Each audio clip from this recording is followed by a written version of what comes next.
It's about the restoration of our republic. We want to educate, encourage, enable the power. We stand for integrity, honesty, self-reliance, self-defense, and most importantly, no compromise on our foundational principles. This is America's Voice Now. Find America's Voice Now on Facebook and at americasvoicenow.org. Here's Michael Evans.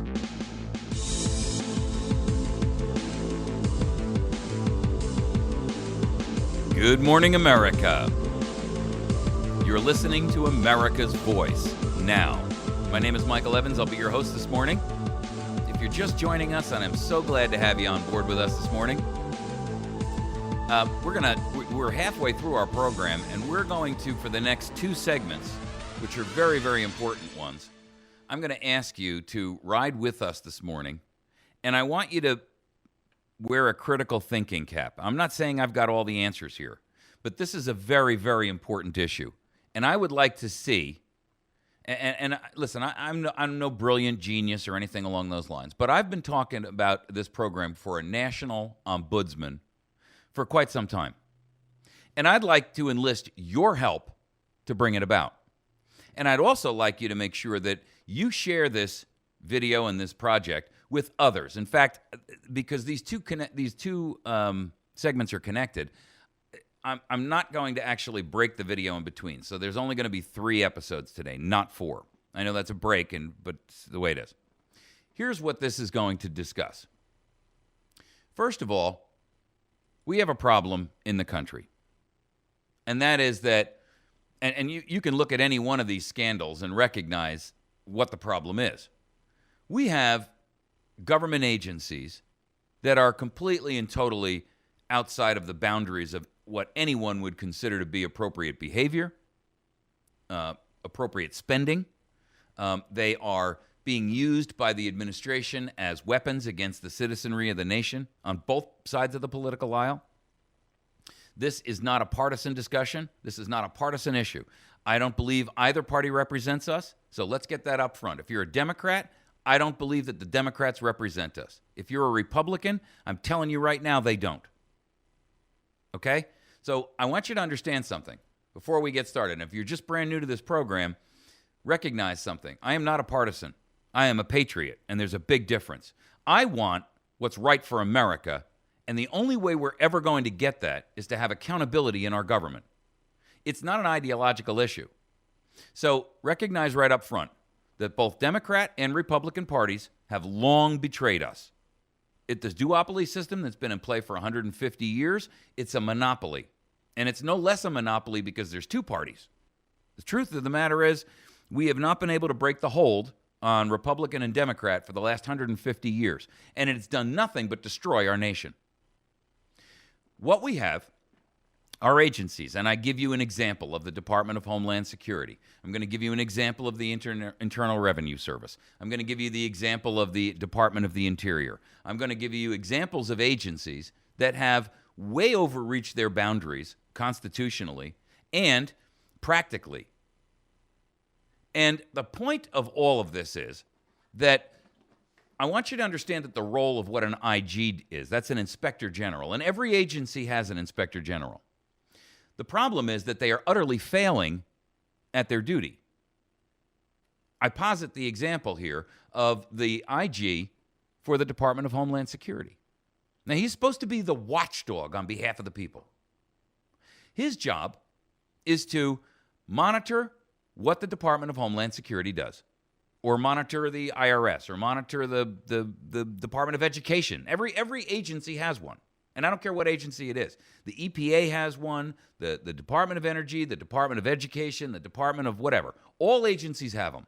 And by the way, this program applies to state agencies as well as national. And it may well be easier for us to induce this program and inject it into the system at our state levels over our national levels, only because we can apply greater pressure and make it stick longer. But the idea of a national ombudsman or a civilian ombudsman program is simply this. The civilian ombudsman program is paid for and the individuals who are the ombudsman are paid for by donations to a tax-exempt entity. Okay? And the reason for that is this. If you are physically employed by the federal government, you cannot be an honest broker. There's a major conflict of interest right off the bat. No one can deny that, irrespective of your political ideology. And I don't care whether you're a Republican or a Democrat. If you cannot be objective, and if you cannot be honest because you have a conflict of interest, or you are afraid to expose the problem, the corruption, because your political career has been threatened, or because you're physically been threatened, or your livelihood has been threatened, then you're not an objective ombudsman on the behalf of the people. You see, the problem is that all of these agencies and all of their IGs have failed the test of who do I represent, as have all politicians, by the way. They don't represent you. They haven't represented you in a very, very long time. And I don't care what side of the fence you're sitting on politically, you can't stand there and intellectually, honestly state that anyone represents us anymore. I'm just talking about us as the people outside of the political bubble, the people who are subjected to the rules but don't have any voice in making them. And so here's the way this program works. The National Ombudsman Program, or State Ombudsman Program, or the Civilian Ombudsman Program. Here's how it works. You have an ombudsman.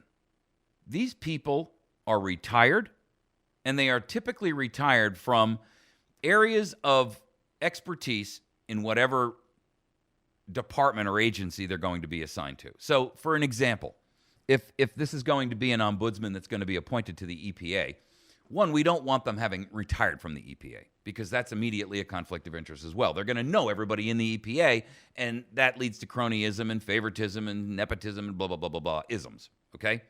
So, but the person who is the retired executive or the retired individual should have a working knowledge from their past career experience of what the EPA does.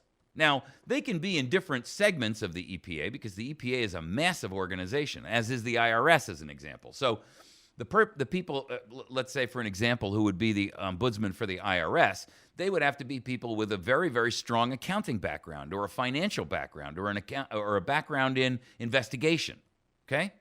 And so the idea is that you have to be, one, independent of government. You can't be a retiree from that agency. And secondarily, you can't be paid by the government because then you owe your allegiance to them. The third aspect of this, and the third angle of it that ensures that there is a level of objectivity, is that you don't report to Congress and you don't report back to any government agency.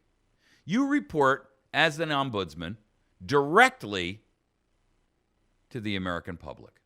And you do so on a website that provides, and anyone can go in and pick an agency that they want to have look at the oversight for the FCC as an example, or the FEC, or pick them. There's hundreds of them.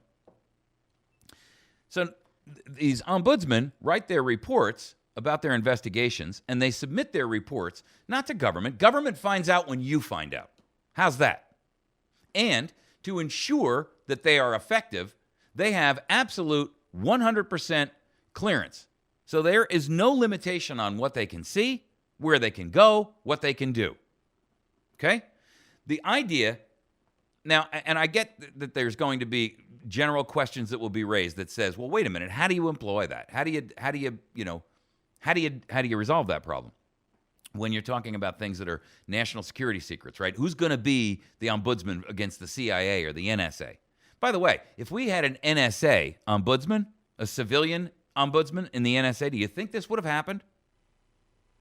Do you think that we would all be subjected to an NSA-sponsored personal tracking device issued to you by the NSA? Really? I don't care what side of the political fence you sit on. There's something wrong with the fact that you don't have privacy in your communications. End of argument. Makes no difference. I don't even care if you're apolitical. There's something wrong with the fact that you cannot have private communications without someone looking up your skirt. An ombudsman who represents the general populace would have come out a long time ago and said, the FISA court is a rubber stamp organization. And I'm not just talking here, by the way, about agencies. I'm talking about the courts as well. One of the problems that we have in the courts is judges who are operating under a conflict of interest. I talked about this the other day, but I'll explain it in greater detail in a future episode, where you have judges who are sitting, ruling on cases. These are civil cases, not criminal cases, where, in one example, the judge was ruling on a case involving Johnson & Johnson, where there was a $20 million settlement to the plaintiff, and the judge holds $100,000 worth of stock in Johnson & Johnson. Hello? How can anyone in good conscience agree that that is an acceptable practice? The judge knows better. In fact, a first-year pre-law student knows that that is illegal, unethical, immoral, and unconstitutional. So, the premise behind this idea is simply this. Every agency and the Ombudsman group is funded by donations. This is something I would donate to. I don't want it to be a taxation issue, because if it's generated by tax dollars, then the government can say we control the money. It has to be done by citizens who benefit. Think of it like your subscription to honesty. How's that? Are you willing to pay a subscription fee for honesty in your government? I would be. And I guarantee you that you know what you're going to see? The long-term value of that subscription will pay you back in spades. And here's how. Just imagine if you had a civilian ombudsman who could come out and say, the fraud in this agency is just unbelievable. They could cut their budget by 35% and not skip a beat. Think of Medicaid, Medicare. Think of Social Security. Think of the IRS paying bonuses to people who haven't even paid their taxes. I mean, come on, people. Think of people who are using credit cards that say federal government, Visa, and they don't pay it back. No one's ever charged. No one's ever required to pay it back. It's all just gets swept up underneath the rug. The taxpayer cost alone, the reduction you would see in your taxes and in our overall federal budget, and our state budgets for that matter, would more than compensate you back for the amount of money that you donate. And it would keep it independent and honest. There's a phrase out there I love to use, and it's going to be the title of the next segment, which we're going to stream straight through. We're not going to take a break. We're going to take a quick commercial break, but I'm not going to stop the video stream. Normally, these are 25-minute segments. This is going to be the full 2 segments, okay? And that statement is, Quis Custodiet Ipsos Custodes. That is a phrase in Latin that was made famous because it asks the question, who is watching the watchers? The problem that we have, and I'm not going to label every IG, Inspector General, I'm not going to label every IG as corrupt or every IG as compromised. But I am going to say that they are not effective. And that makes all the difference in the world. In other words, you could have the best of intentions as an IG. But if you're hamstrung, if your hands are tied, if you go to Congress with the secret that you're trying to expose and Congress does nothing about it, then what good are you? And I don't mean to hurt your feelings if you're an IG listening to this. What I do mean to say is that the reason that you're ineffective is because the other pawns in the game are never going to let you make that move. In the case here of this probe by the Senate Oversight Panel, the Department of Homeland Security's watchdog was so cozy with people in the DHS, he was altering reports. And what was the price he was getting paid to do that? A better job.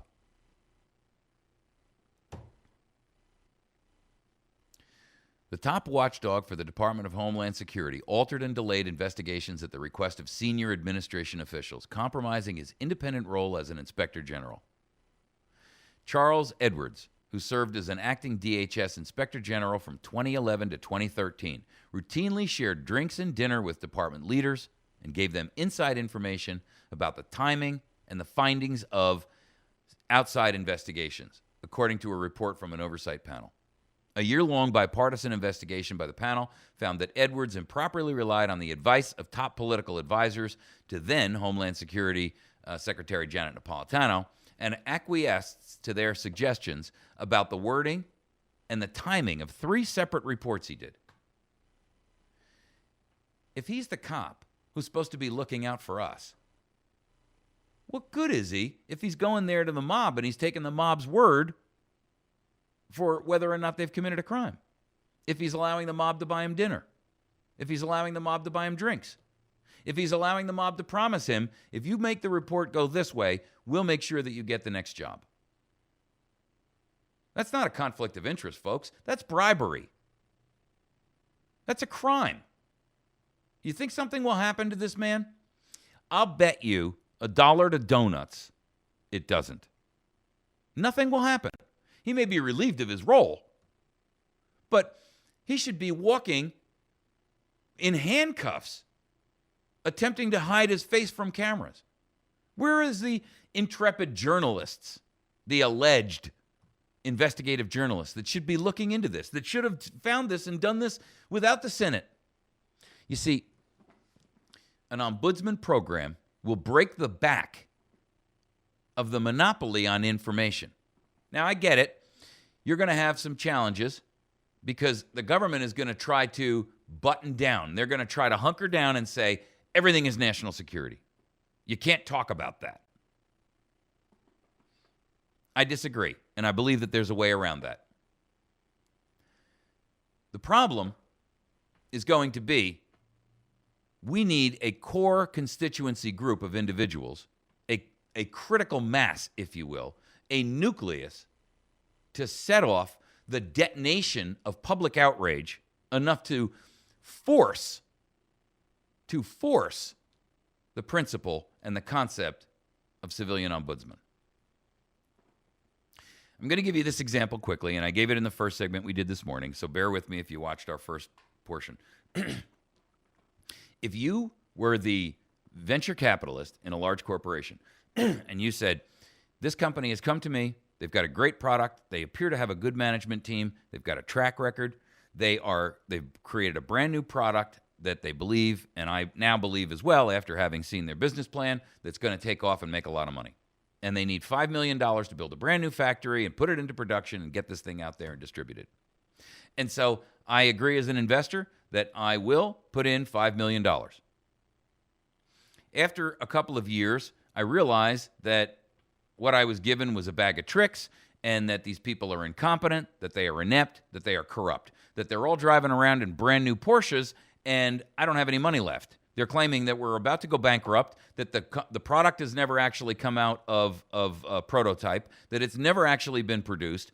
The salespeople can't sell any product that they don't have. The distribution people don't have a product to distribute. Everything has been mismanaged. Everything has been mishandled. And there's dishonesty rampant throughout the organization. I step in as the investor and I say, ladies and gentlemen, I'm taking the leadership role. I'm sitting on the chairman as the chairman of the board. I'm taking over. It's a hostile takeover. I'm not asking your permission. And here's what we're going to do. Number one, we're replacing the CEO. He's out. Here's my guy. His name is Bob. Secondly, we're going to take the head of production, and we're going to pull him out, and we're going to put in my gal, Cindy. Then we're going to go, and we're going to find out the people who are in charge of R&D who have been squandering money and spending it like drunken sailors on nonsense that has nothing to do with this brand new product, and we're going to pull them out. And here comes Charlie. He's my guy. He's going to take over R&D, and we're going to get this show on the road. Next, we're going to take the head of sales, and he's out. And we're going to replace it with my person. Then we're going to take the head of distribution, and he's out. And my person replaces distribution. We're going to replace everybody from the top to the bottom all the way to the mailroom. It's my $5 million. We're going to get to the bottom of this. That's what happens when an investor says, this thing isn't being managed right. Want proof?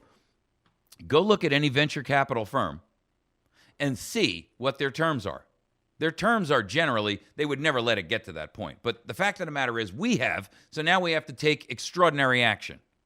And what we're saying to the corporation, what we're saying to the business that we've invested in is we're not asking your permission. We're telling you we're going to do this. And all of these people, from the guy in the production line, from the guy in the logistics and distribution channel, to the guy in the manufacturing channel, to the person in R&D, to the person who's now the CEO, they're all going to report directly back to me, the investor. They're not going to go and report to somebody else in the company, and I'm going to get these reports that are redacted and modified. I'm going to get these reports firsthand because these are people I trust, and I know they're not going to lie to me. I know they're going to be loyal, not to them, not to the existing CEO and the existing executive management, but to me. And you see, that's our role here, folks. We're gonna have to do this the right way. And that requires that we don't ask, we demand. We demand that these civilian ombudsman positions be instituted. And I don't want to hear any arguments about national security. We'll deal with that later. There are some things that the public can't know about, not because we shouldn't know, but because if we know, then our enemies know as well. But right now, I got to be honest with you. We have a greater enemy that's sitting in your state capital and in your federal capital than we do from foreign interlopers. That's the reality of the issue. That's the situation we find ourselves in. We're going to take a quick break. When we come back, we're going to talk about the main topic here. Quis Custodiet Ipsos Custodes. Who is watching the watchers? And how do we get around that problem?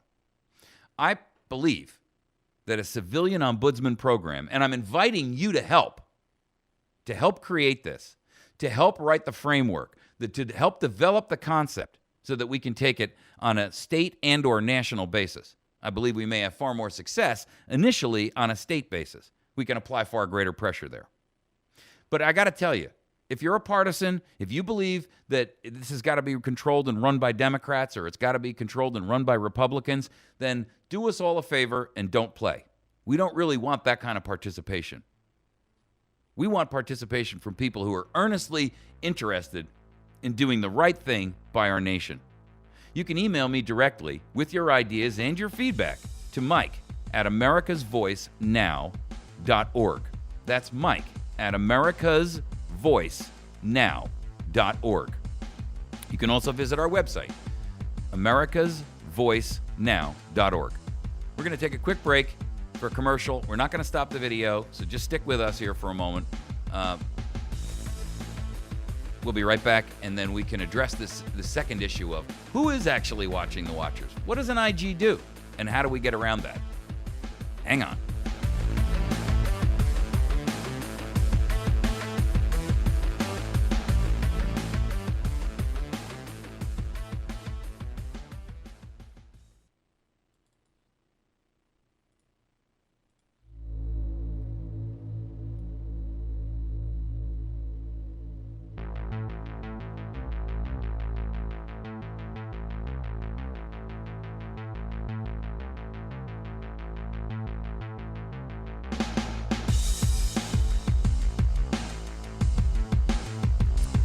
Okay, as promised, we're back. You know, this ombudsman program is one which, granted, has a lot of merit, but I also realize that it's going to take a lot of effort from those of us who would seek accountability. I'm going to give you an example. and I don't want to cast any aspersions on anyone here. But the ombudsman or the IG which is the government-funded ombudsman, right? They're supposed to be working on our behalf. But they're so hamstrung. And, I mean, I'm going to give you an example. Merriam-Webster, the iconic dictionary, right? Here's how they define the term ombudsman. A person, such as a government official or employee, and this is their definition, not mine. That's in brackets, right? It says a person, such as a government official or an employee, who investigates complaints and tries to deal with problems fairly. Now, the secondary definition is one that investigates, reports on, and helps settle complaints. The examples that they give are the insurance company's ombudsman was able to resolve the problem, or the town's ombudsman said he would look into the charges of corruption. Okay? The idea of an ombudsman is one that has long been in play, and the IG is an ombudsman. It's just another word for it. Inspector General, right? They're supposed to be able to have, because they're in a position of high authority, they have the clearance that's appropriate and necessary and so forth and so on. But what we have is case after case after case after case after case after case after case of IGs who have failed to do their job, either because they've been corrupted themselves or because they are exposing the corruption to the self-same people. I mean, they're reporting to the fox who's guarding the hen house that the foxes are eating the chickens. I mean, it's not surprising that we don't have a result from that. How did we reach this point? You know, the original phrase that is associated with this in Latin is Quis Custodiet Ipsos Custodes. Who is watching the watchers? And the point of who's watching the watchers is that, frankly, no one is. There's no one who is the IG to the IGs. In other words, where do we find who is going to take after or go after the guy in the Department of Homeland Security who was found to have been, accepting dinners and a promise of a better job if he just keeps his mouth shut? A Senate panel investigation committee. Well, here's the problem with that. One, we have to wait for the Senate panel to matter and to pay attention to the issue. But even more importantly, here's the real problem with that. I don't trust the Senate either, and neither should you. That's where the real problem lies. The problem lies in the sense that there's no one who we can actually physically, materially trust. I don't trust the Senate. It's as partisan as every agency that needs, in fact, the Senate needs an ombudsman. The House needs an ombudsman. The presidency needs an ombudsman. You wouldn't, as the investor, as I described to you earlier, the venture capitalist, you wouldn't say, this entire project is falling down and my $5 million is at risk, but I'm not going to inject someone into the company who can tell me what's going on in the highest echelon levels of the corporation. You don't watch just the mailroom, and you don't say, I'm just going to replace the guy in the distribution channel, because that's not where the problem lies. The problem lies all the way at the top. The product has actually never even come out of the prototype stage. You don't have distribution yet. What's the point of changing the guy in charge of distribution? There's no distribution to be had. So what you do is you go to the executive and you say, one of two things is going to happen here. One, I'm going to put someone on the board who's going to sit here at every board meeting and is going to report back directly to me. And when you guys are making a decision that says so-and-so gets a bonus, but he hasn't shown up in 3 months for work, we're going to question that. And I'm going to insert someone who's going to shadow, if I don't out and out replace the president of the company, the CEO, then I'm going to have someone shadow him who reports back to me on every action he takes. If he sits there and he does an interview, I'm going to have someone here who's watching what that interview is. If he's entering into a negotiation on behalf of the company, I'm going to have someone, one of my people, sitting right next to him. His new guy or gal Friday is my guy.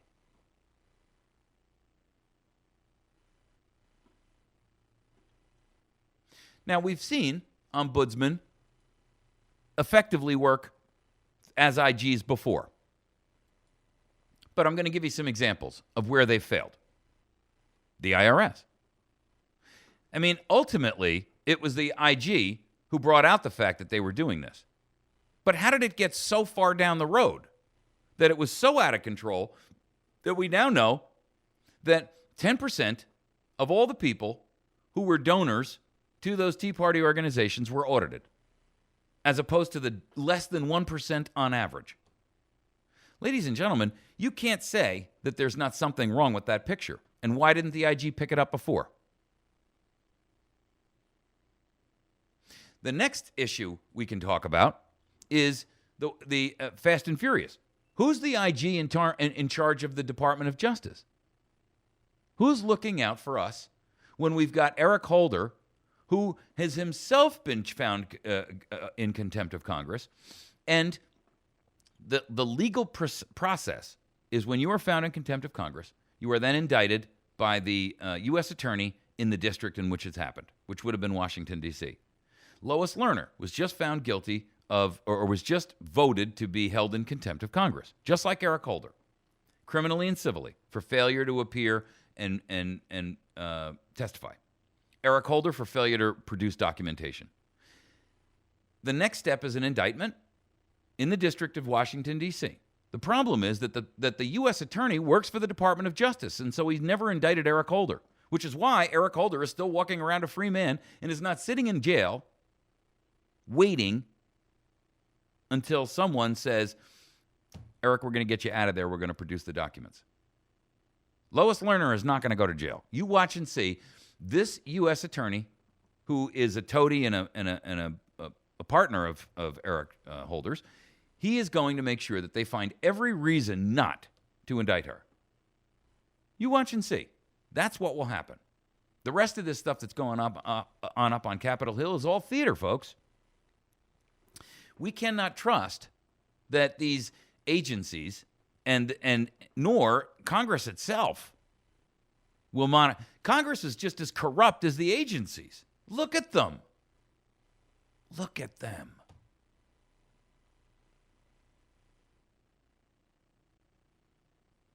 It took a year for them to find Edwards, who was the acting inspector general for DHS, for them to realize and come to the conclusion that this guy was, beyond comprehensible corruption. He's agreed to change his reports. You can't be a watchdog and be in bed with the wolf, because you're supposed to be guarding the sheep.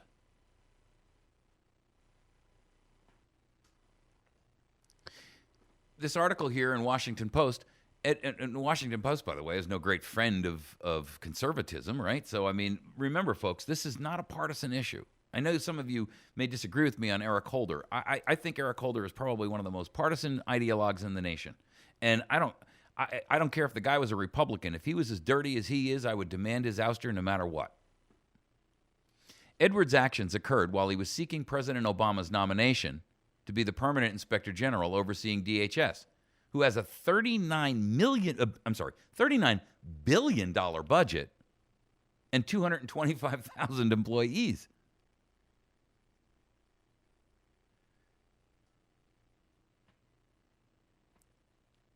Here's the statement from the head of the Oversight Committee.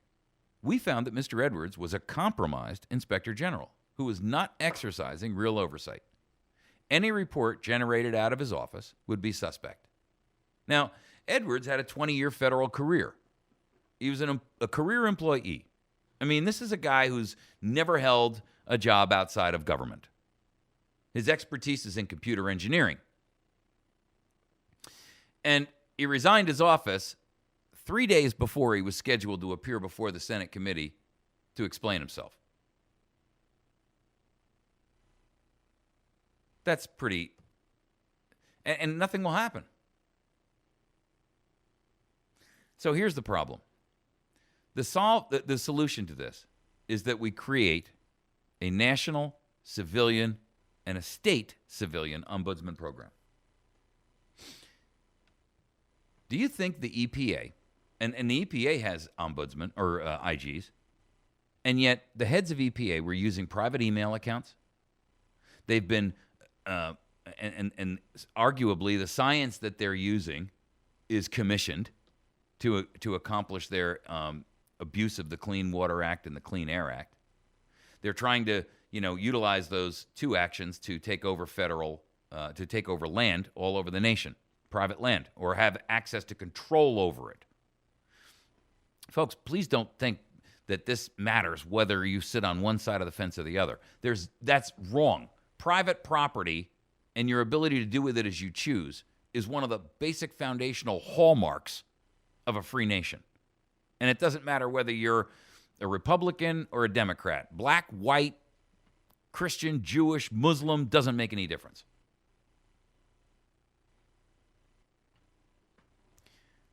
The only way that we can beat the Princeton and Northwestern University report that declares that the federal government has now become an oligarchy and we are no longer in control.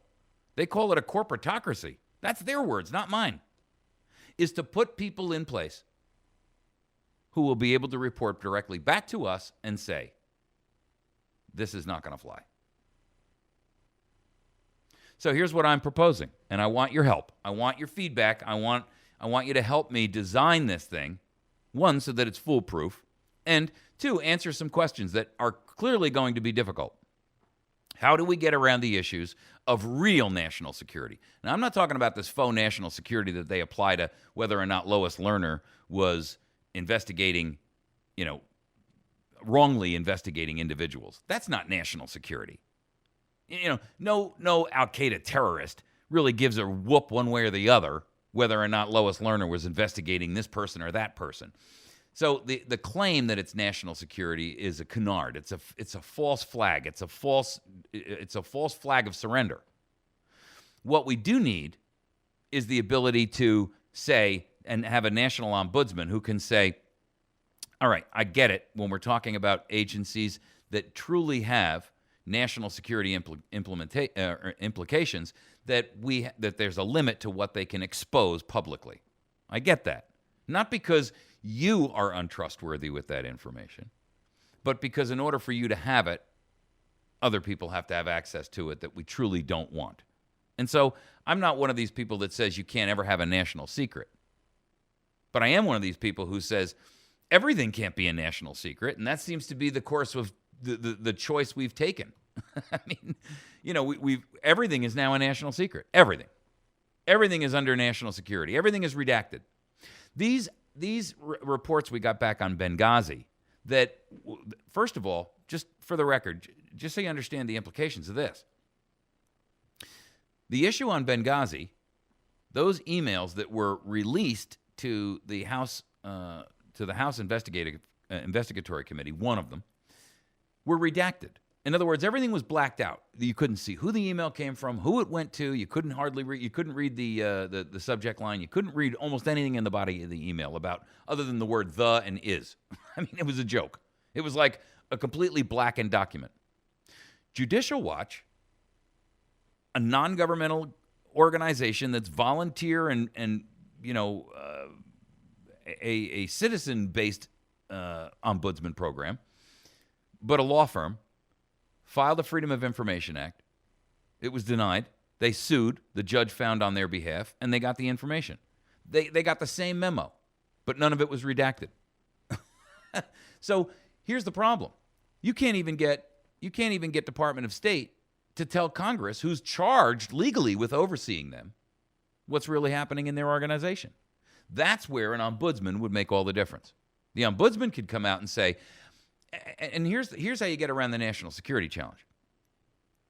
I don't have to tell you, as the ombudsman, I don't have to tell you that a specific person or a name or what have you is involved in this issue. I only have to say to you that the IRS is investigating Tea Party people unethically, immorally, and illegally. And it's outside the boundary of their purview, and they've received their orders from those on high. Or the conservative organization is doing this or that or the next thing. The Department of Homeland Security, and I'm not suggesting that there shouldn't be an IG either. I'm suggesting that our ombudsman watches their IG to make sure that that IG is actually not doing what the IG was doing in Department of Homeland Security, Edwards. In other words, we've got a watcher watching the watcher. That ombudsman can put out a report that says the report that was submitted, let's use Mr. Edwards as the example. The report that Mr. Edwards submitted was falsified, modified, and in addition to that, he has been compromised. Think of the outrage and the uproar publicly from both sides of the aisle when that kind of news hit the air. Would we have to wait years before someone else exposed it? No. Would far more damage be eliminated or avoided by knowing earlier on that someone recognized that what this guy Edwards was doing was completely and totally wrong and unethical? Absolutely. Would we, as a nation, would you as a person benefit? Yes, we would benefit as a nation, one, because someone's holding the agency and their IG accountable, and secondarily, these guys have a $39 billion budget. That's only the budget we know about, by the way. We know that their Black Ops budget was recently exposed to be another $50 billion. So the Department of Homeland Security is responsible for somewhere north of $50 billion a year. Are you trying to tell me that that wouldn't make an impact in your tax bill? I believe it would. And aren't we all better off when government does what it's supposed to do, which is protect all of us? The problem that we have is that ideology is so deeply ingrained in people. And I'm begging you, if you were watching this and you're from the other, the other side of the political aisle, from whomever it is that you hate, that you will set aside that and use critical thinking skills. Utilize objectivity, reason, logic, and justice. That's real justice. Not this faux social justice we keep hearing about. Not this equality outcome. No one can guarantee an equality outcome. We all come to the table with different skills and different capabilities. It's all a chimera to keep us divided. Here is one issue. We, as individuals, irrespective of our beliefs and our affiliation with whatever parties or ideology or religious beliefs that we have, that we can all collectively get together. We can all agree that someone to watch over the watchers is a good idea. It's not my idea. I'm just trying to put it into practical application. This is an idea that's been around since the days of Plato. It can't be a bad one if it's lasted this long, folks. And it's incumbent on us to put aside our differences about all those other issues and say, all of us will benefit if we all work together to accomplish this goal.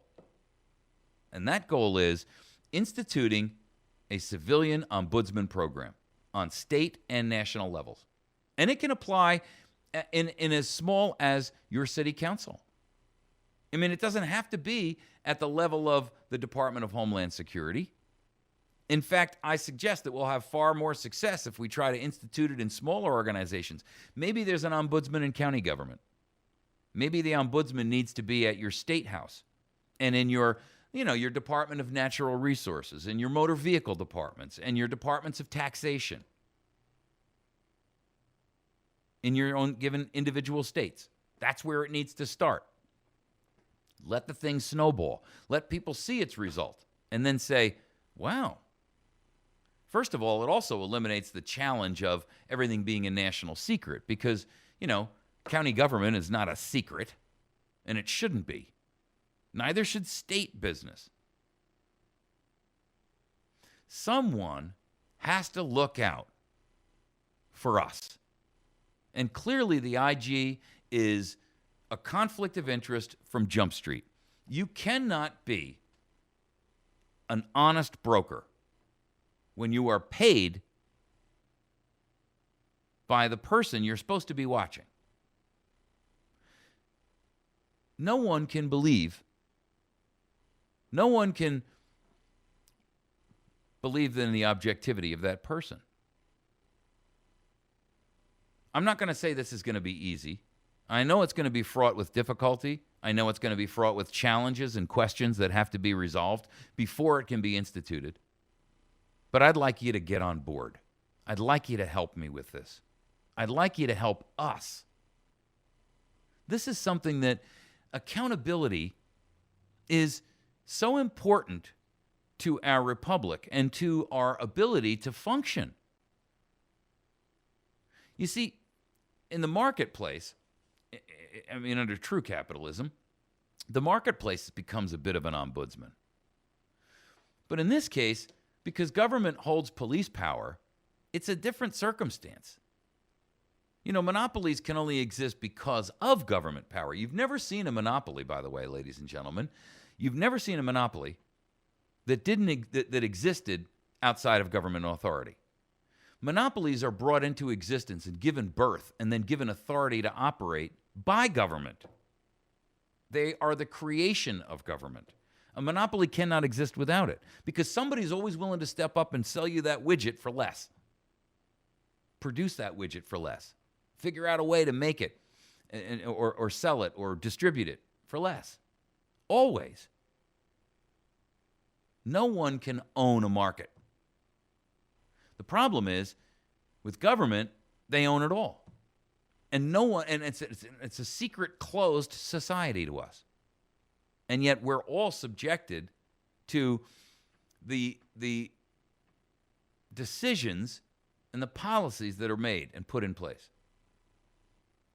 If you're a person who sits on the fence politically, normally, I don't want to choose a party one way or the other. In fact, if you're one of those people that says, I really don't even pay attention or follow politics, you can do this and not follow politics.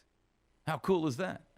You can still maintain your separation from the political angst, the political morass, the tar pit of politics. Because in this case, you're not actually engaging in politics. You're engaging in the oversight of those who are engaged in politics.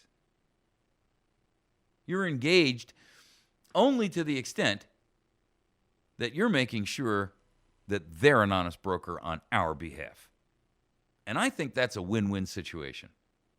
Please communicate with me and email me if you think you've got some ideas on this. I'll set up a roundtable discussion. I'll set up a Google discussion where we can all jump on and review the concepts, or Google Hangout, where everybody can participate. But I need the feedback from you to tell me you're willing to participate and do it. You're willing to help me. Mike at americasvoicenow.org. Mike at americasvoicenow.org. I'd really appreciate your help on this. I think we can make a significant difference and have a significant impact with this concept. God bless. Have a great day. You've been watching and listening to America's Voice Now. See you tomorrow morning.